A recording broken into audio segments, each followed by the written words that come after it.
Hello YouTube! So this is it. All the cards for the mini expansion of Heroes of Shadowverse have been revealed. This will be the last cards that are going to be released into Shadowverse. So let's take a look at them. I'll be rating them from 1 star to 5 stars.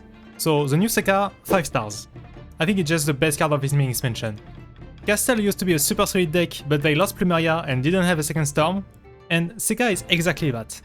I don't think that the 10 evolve condition is that hard to fill with a fun fact. You can even run the Sylph, the 2PP that self-evolves if you want. And with 2 Sekkas and 1 Castle spell, you have 10 plus 10 equals 20. All of that for only 5 PPs. So normally, if you do that on turn 7, you have 2 more PPs to clear. And the spell itself is already going to clear some random inbuff powers forwards. So I think this will be faster than Ladika. Iron Kite Elf is a 3 stars. Castle used to struggle with draw, but this can fill the role. It will depend on the meta if you have a 2-2 to attack. So that on turn 5 you can go 1 PP, Iron Kite, attack something again, and then you have 2 play points. And you drew 2 Forest Craft followers, which is pretty great. But if you don't have the strike targets, then it's kind of a brick. At least we still have Fairy Dragon, so we can just fuse him if he's useless. So maybe he's not ideal, but he's definitely worth testing. Nat Note, sadly, is a 2 stars for me. The fact she can board lock since the henchman cannot attack the Nat Note is pretty interesting. And the fact that destroying 5 of them would be heal for 10 and deal 10 damage. But are you really going to have enough evos? And do you really have a follow-up after that? It does kind of go with the idea of playing Roland, that asks for 5 evos. But I think this deck is really slow when you compare it to Natural Sword. She doesn't even really belong to a deck, so I think she'll only be played for the memes. Warpath Fortress. So this is a bit hard to judge, because it should support the deck around Nat Note and Roland.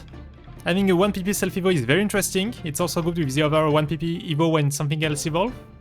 The legendary we got in this set. I don't remember the name, sorry. So I'll say 3 star for the card itself, but I don't know if it's going to be enough to make our deck variable. I have to admit, in deck 2, this is a 5 out of 5. Having a full board, trading with it, drawing 4 cards, insane. Next is Vincent's, and I would say 3 stars. So he's clearly support for Miser, but it doesn't solve the problem that you need 2 Misers to make spell boost good. The second thing is that his token is like a Case Cracked, but Miser doesn't really need Case Cracked, or even spell boost in general, so I don't really know what this is for. And going first, by the time you get to evolve Vincent, you already probably miss the first spell boost. If you go second, why not? It can slightly increase your range, but you're committing 4 PP into a card that doesn't spell boost.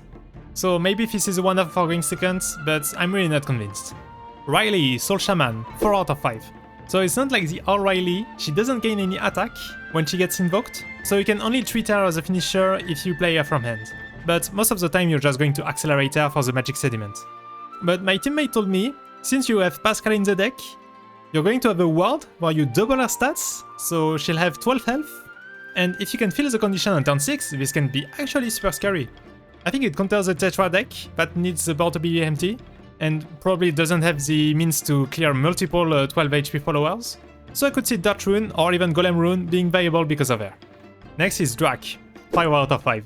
So it's support for Big Dragon, which is not doing super well at the moment, but it's very strong support. Having a way to discard your bricks, having a way to ramp for 0 play points, having a way to draw, and even being that damage in the late game with Sunfire effect, and you can even boost him with his token.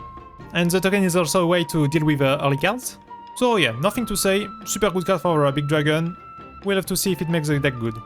And for the Dragon Youth, you're supposed to use him with Drak, reducing his cost with Worm God, and then just go 8 plus 8 damage, so 16 damage. You can also use it on Tarask, so that would be a 14 damage combo, but honestly, I think it's a bit win more.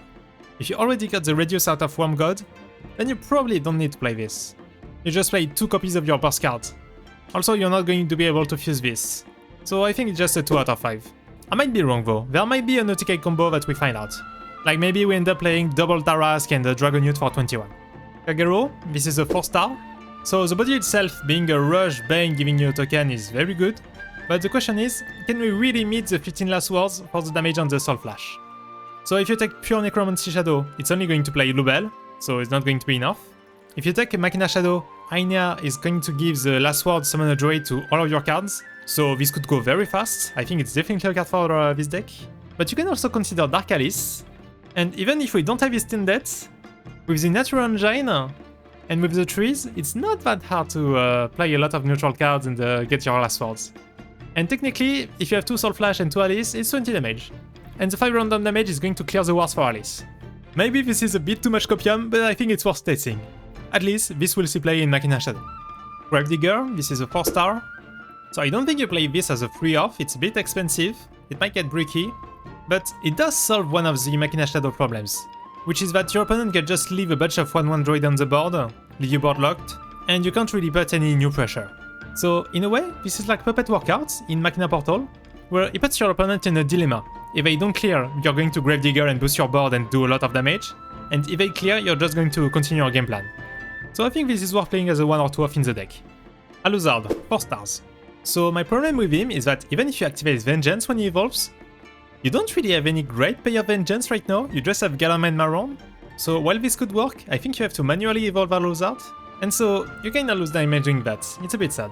At least this is very good for Mono Blood, since he could be revived on the Mono turn, and then you just have to play his token, the Sanguine Hearts, to have 1 more Evolve Followers to give Storm to Mono. Raving Vampire, 3 stars. It's a good support card for under 10, but the fact that the only good natural card that you can tutor is a Spider, it's pretty limited. You might have banished them already. Fusion on card is good, but the condition means that it's not a great card to play in the early game. At least now you have a 1 PP 1 damage card for the engine, so that you can do the turn 7 Case Cracked, Milnard, and Raving Vampire Evo for 20 damage. Is it going to be enough to put back the deck in the meta? We'll have to see. Lemonia, 2 stars. So she kinda has the same problem as Nat Note, is that she doesn't really have a deck.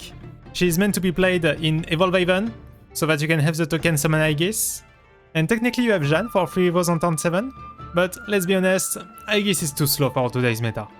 And even if the defensive effects are cool, it's still tied to a 2 PP follower, so it's 3 PP in total. I'm not sure this is the card that you want to Evo, just for the cost reduction on the token.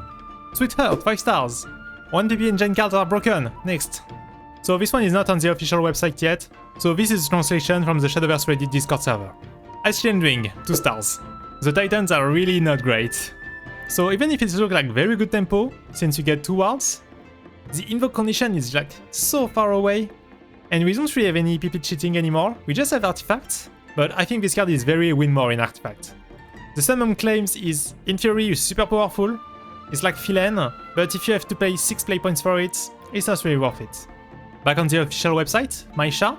I'm not really sure about Maisha yet, because you're supposed to evolve a lot with her, and technically we still have the Rescuer, we still have Shin in rotation, but is Maisha really needed in that deck? We don't have Alice anymore, so we don't have the Draw Engine, the Evolve Engine, the Storm Engine. We could also just not play Shin at all, just play that in a Puppet deck and bet all of our damage on Maisha, and maybe Ilgano, but I don't really see this being fast enough in today's meta. It's a bit sad because I like the card concept, but I think this is just a 2 out of 5. And lastly, we have Despair Reborn. There's been a lot of memes on Twitter with this card. So 1 star in rotation, 5000 unlimited. For rotation, I think that 8 cost is a bit too much. Maybe Dragon has a combo with this, but we don't really have any Stormers.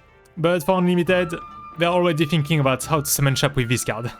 And that's it. I'll be doing more content on the mini expansion, more content on Shadowverse Wars Beyond that's going to come soon, and more of our side content like Vice and Genshin TCG. Like the video if you did, subscribe if you want to see more, and I'll see you on the next one. Bye bye!